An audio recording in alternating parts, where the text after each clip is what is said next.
Assalamualaikum warahmatullahi wabarakatuh. Perkenalkan, nama saya Akram, NIM 2317308661. Yang terhormat dosen pengampu mata kuliah Ibu Roskis PDMPD dan teman-teman yang menyaksikan video saya. Kesempatan kali ini atau di video kali ini saya ingin membahas tentang tujuan pendidikan kesehatan sekolah serta peran pendidikan kesehatan sekolah. Pendidikan kesehatan sekolah bertujuan untuk menciptakan generasi yang tidak hanya cerdas secara akademik, tetapi juga sadar akan pentingnya kesehatan fisik, mental, dan lingkungan. Kesehatan adalah fondasi utama bagi kita untuk belajar, tumbuh, dan berkontribusi secara maksimal. Melalui pendidikan kesehatan, kita diajarkan kebiasaan baik seperti menjaga kebersihan diri, mengonsumsi makanan bergizi, berolahraga secara rutin, hingga menciptakan lingkungan yang bebas dari sampah dan penyakit. Pendidikan di sekolah juga memiliki peran besar dalam membentuk perilaku sehat sejak dini. Sekolah adalah tempat di mana kita menghabiskan waktu, dan disinilah kita belajar menerapkan kebiasaan baik seperti mencuci tangan, menjaga kebersihan fasilitas umum, serta memahami dampak buruk rokok, dan lain-lain. Pendidikan ini tidak hanya membantu kita sebagai individu, tetapi juga menciptakan lingkungan belajar yang lebih kondusif dan produktif untuk semua. Dengan menerapkan apa yang kita pelajari melalui pendidikan kesehatan, kita tidak hanya menjadi diri sendiri, tetapi juga memberikan kontribusi positif bagi masyarakat. Semoga melalui upaya ini, kita semua dapat tumbuh menjadi generasi yang sehat, kuat, dan mampu menghadapi tantangan masa depan. Jangan kemana-mana, saksikan video saya sampai akhir. Baik, sebelum kita masuk ke dalam inti pembahasan, kita harus mengetahui dulu apa itu pendidikan kesehatan sekolah. Jadi teman-teman, pendidikan kesehatan sekolah adalah upaya yang terencana dan sistematis untuk meningkatkan pemahaman, kesadaran, dan kemampuan siswa dalam menjaga kesehatan pribadi, lingkungan, serta komunitasnya. Pendidikan ini biasanya diselenggarakan sebagai bagian dari kurikulum sekolah, baik melalui mata pelajaran khusus seperti pendidikan jasmani, olahraga, dan kesehatan atau PJOK, maupun melalui kegiatan ekstrakurikuler, seminar, atau program kesehatan. Pendidikan kesehatan sekolah melibatkan pembelajaran tentang berbagai aspek kesehatan seperti kebersihan diri, pola makan sehat, pencegahan penyakit, pentingnya olahraga, kesehatan reproduksi, dan pengelolaan stres. Selain itu, program ini juga sering disertai dengan kegiatan praktik seperti pemeriksaan kesehatan rutin, olahraga teratur, dan kampanye kebersihan lingkungan di sekolah. Setelah kita mengetahui apa itu pendidikan kesehatan sekolah, selanjutnya kita masuk ke dalam inti pembahasan, yaitu tujuan pendidikan kesehatan di sekolah.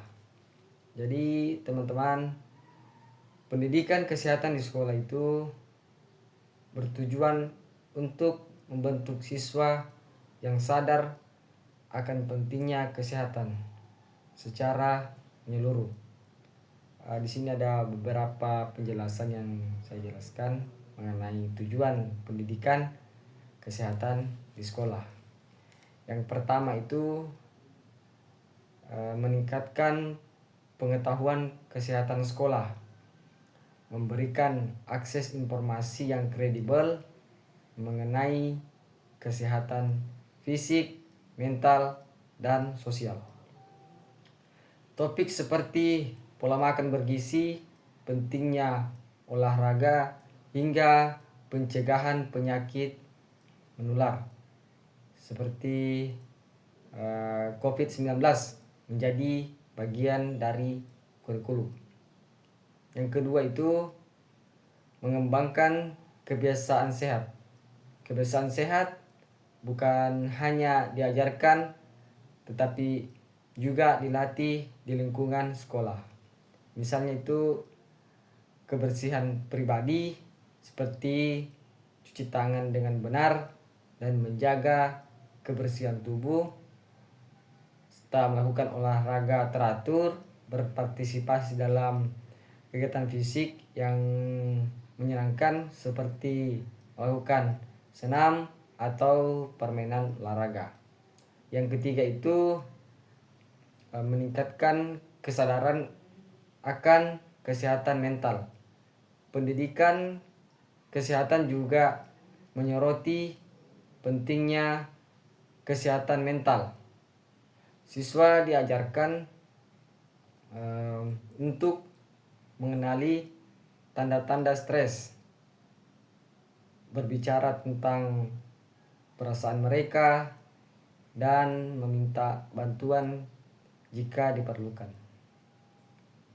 Kemudian poin keempat, mendukung lingkungan sehat di sekolah dan masyarakat. Pendidikan kesehatan mendorong siswa berkontribusi dalam kebersihan dan kesehatan lingkungan, seperti melakukan kerja bakti, memilah sampah, atau kampanye lingkungan sehat. Kemudian yang poin kelima atau poin terakhir, membentuk generasi produktif.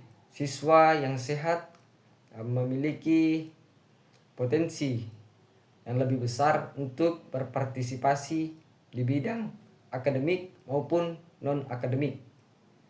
Pendidikan kesehatan memastikan bahwa mereka siap menghadapi tantangan kerja dan kehidupan dewasa. Jadi pendidikan kesehatan sekolah ini tidak hanya berfokus pada individu, tapi juga berdampak luas pada keluarga, masyarakat, dan lingkungan. Dengan pendidikan kesehatan yang efektif, sekolah dapat menciptakan generasi muda yang sehat, serta produktif dan berkontribusi positif bagi kehidupan sosial.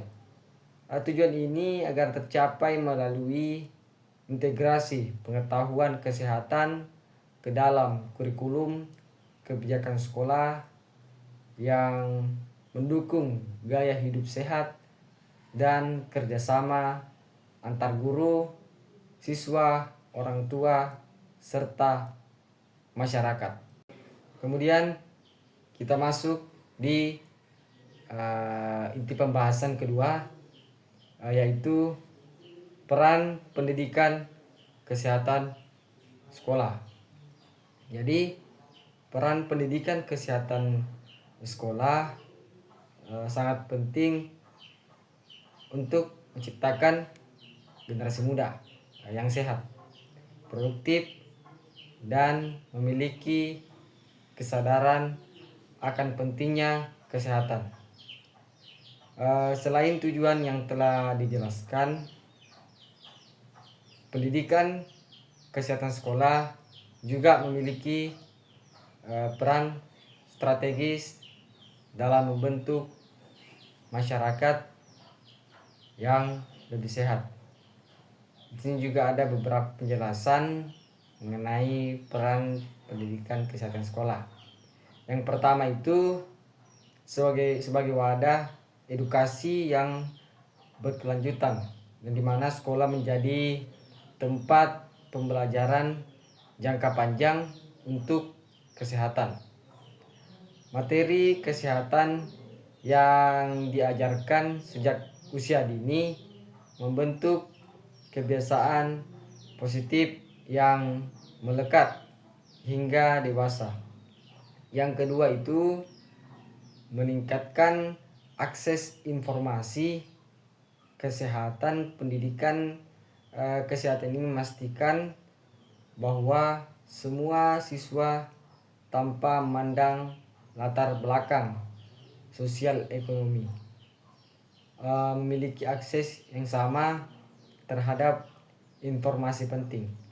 Kemudian yang ketiga, menciptakan budaya hidup sehat di sekolah. Program seperti kantin sehat, penyediaan fasilitas olahraga, hingga program bebas rokok, yang dimana program ini membantu menciptakan lingkungan yang mendukung gaya hidup sehat.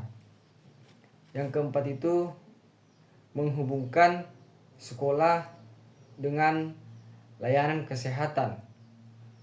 Pendidikan kesehatan berperan sebagai penghubung antara sekolah dan fasilitas kesehatan seperti puskesmas atau klinik, program imunisasi, pemeriksaan kesehatan rutin, atau konseling kesehatan mental.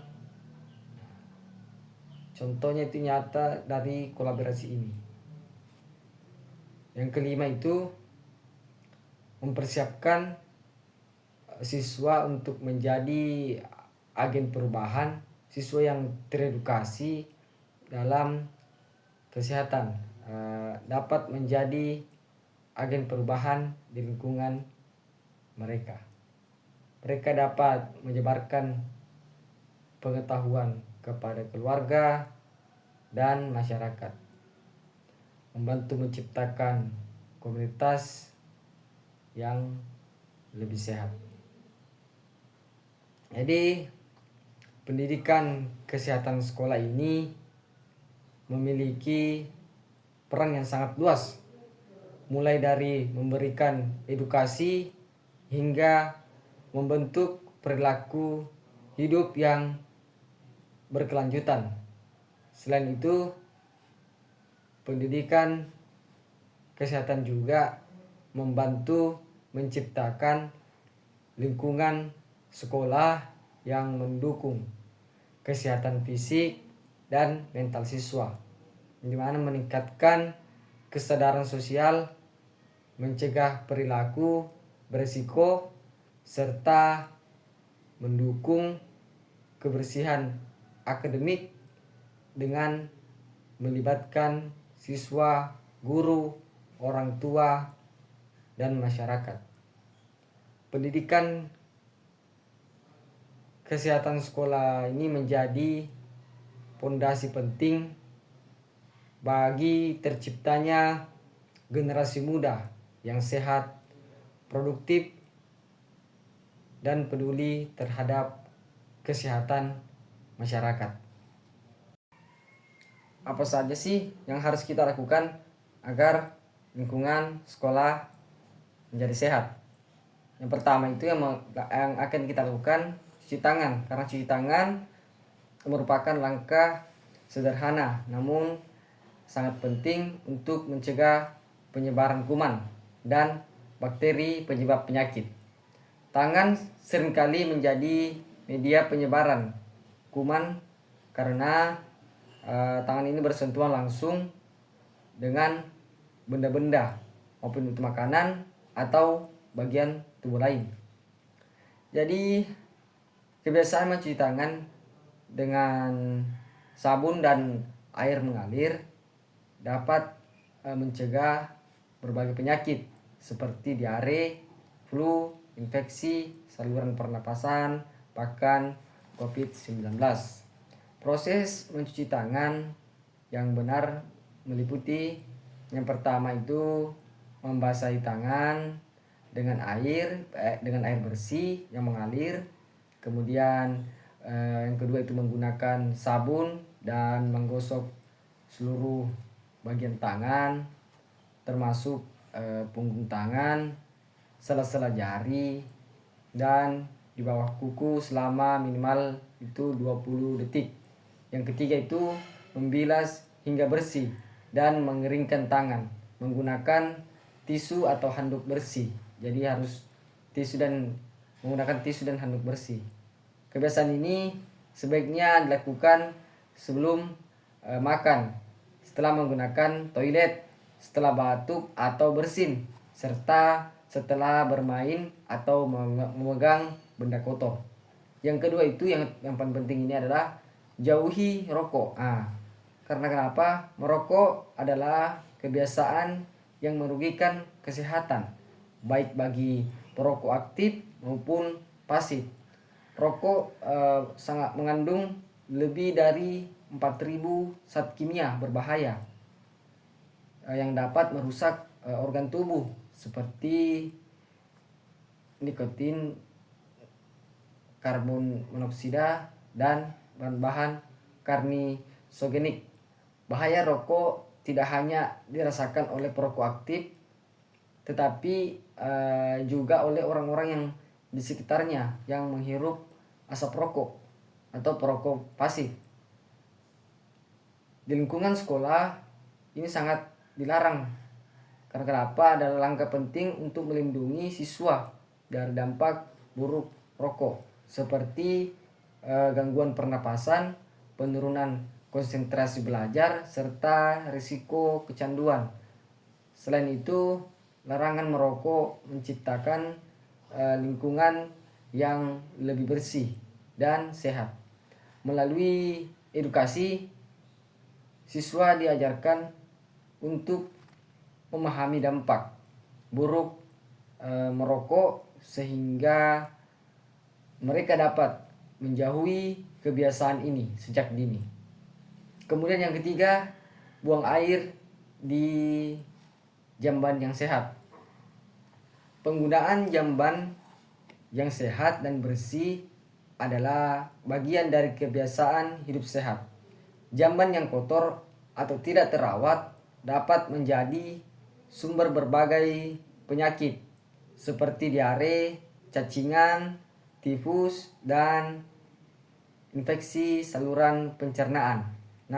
Oleh karena itu penting bagi sekolah untuk menyediakan fasilitas toilet yang bersih, lengkap dengan air bersih dan sabun. Siswa juga diajarkan untuk menjaga kebersihan toilet setelah digunakan. Misalnya dengan menyiram toilet hingga bersih, tidak membuang sampah ke dalam jamban, dan mencuci tangan setelah menggunakan toilet. Kebiasaan ini membantu mencegah penyebaran penyakit di lingkungan sekolah. Yang keempat itu jajan di kantin sekolah. Jajan yang sehat sangat berpengaruh terhadap tumbuh kembang siswa. Banyak jajanan di luar sekolah yang tidak memenuhi standar kebersihan atau mengandung bahan-bahan berbahaya seperti pewarna tekstil, pengawet berlebih, atau pemanis buatan. Oleh karena itu, siswa dianjurkan untuk membeli makanan di kantin sekolah yang sudah diawasi kualitasnya. Sekolah memiliki tanggung jawab untuk memastikan kantin menyediakan makanan bergizi seperti buah-buahan, sayuran, dan minuman sehat. Edukasi tentang pentingnya memilih makanan sehat juga dapat diberikan kepada siswa agar mereka terbiasa membuat pilihan makanan yang tepat. Yang kelima itu timbang badan dan ukur tinggi badan setiap bulannya. Karena pemantauan berat badan dan tinggi badan secara rutin adalah cara yang sangat efektif untuk memantau pertumbuhan fisik siswa. dengan mengetahui berat dan tinggi badan guru dan orang tua. Dapat mengevaluasi apakah siswa memiliki pertumbuhan yang normal sesuai usia. Jika ditemukan berat badan kurang atau berlebihan, intervensi dapat dilakukan seperti memberikan asupan gizi tambahan atau meningkatkan aktivitas fisik. Pengukuran ini juga dapat mendeteksi tanda-tanda awal gangguan kesehatan seperti obesitas atau malnutrisi. Yang keenam itu lakukan aktivitas fisik dengan olahraga secara rutin dan terukur. Olahraga tidak hanya bermanfaat untuk menjaga kebugaran tubuh, tetapi juga meningkatkan daya tahan tubuh, memperbaiki suasana hati, dan meningkatkan konsentrasi belajar. Aktivitas fisik rutin seperti berlari, bermain bola, atau senam pagi dapat mencegah berbagai masalah kesehatan seperti obesitas, diabetes, dan penyakit jantung di masa depan sekolah. Dapat mengintegrasikan kegiatan olahraga dalam kurikulum serta mengadakan program olahraga bersama untuk melibatkan seluruh siswa. Yang ketujuh itu memelihara kesehatan gigi dan rambut dan kuku juga. Kenapa? Karena kebersihan diri adalah langkah dasar untuk mencegah berbagai penyakit. Kebiasaan menyikat gigi 2 kali sehari dapat mencegah gigi berlubang dan penyakit gusi.